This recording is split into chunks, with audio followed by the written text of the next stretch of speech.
Yo creo que la pandemia nos desafía y profundiza de alguna manera o expone nuestros rasgos personales.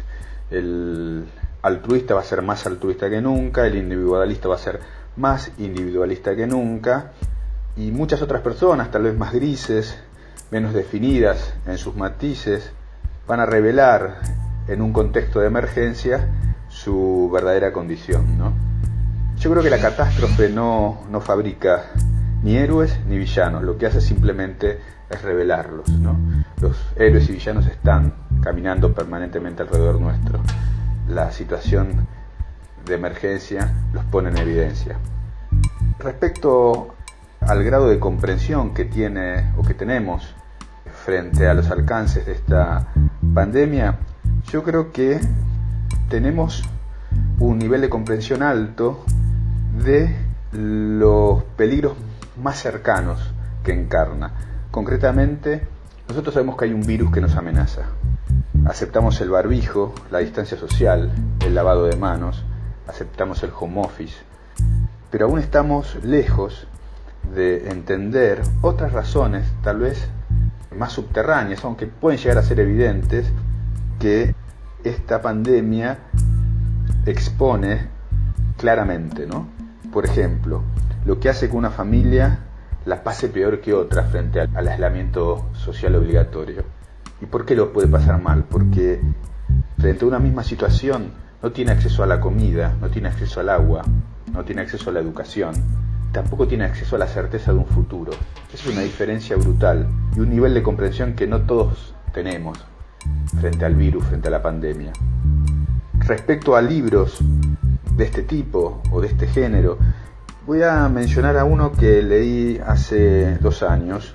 El autor es un italiano que se llama Niccolò Amaniti. Yo llegué a él a través de una serie de televisión, era el creador de una serie de televisión italiana que me gustó mucho, que se llamaba Il Miracolo, El Milagro, y compré y leí el libro Ana, editado por Anagrama, que es una pandemia que mata a todas las personas cuando llegan a cierto nivel de adultez, es decir, cuando pasás la adolescencia te morís.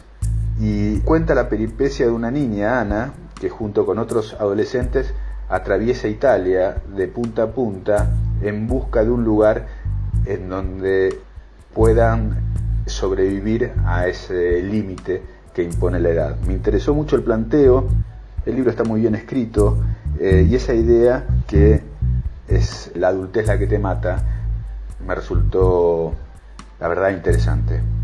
En cuanto a estos días de cuarentena y de encierro, la verdad no favoreció mi trabajo de escritura, todo lo contrario. La escritura es un proceso introspectivo, sacar cosas que uno tiene adentro hacia afuera es un papel, una computadora. Tal vez haya sido que el afuera se muestra tan peligroso y tan amenazante que uno no termina de completar ese proceso. Yo estaba escribiendo una novela que hace tiempo la vengo arrastrando entre los pendientes y pensé que la cuarentena, que coincidió en parte con mis vacaciones, iba a permitirme desarrollarla y terminarla, y creo que si habré avanzado 10-12 páginas es mucho, y la realidad es que escribí poco y nada. Me parece que lo que está operando en mí en este momento es que la amenaza de la afuera se me mete adentro, y eso es la inversión del procedimiento que me permite escribir. Finalmente, ¿qué va a pasar el día de mañana cuando se termine la cuarentena? ¿Qué va a pasar con el mundo? ¿Cuánto va a cambiar de nuestra vida esta pandemia? La verdad que no lo sé. En un pequeño articulito que escribí por ahí, que publicó Clarín, cuento algo que me llamó mucho la atención de un libro que se llama Pensar históricamente.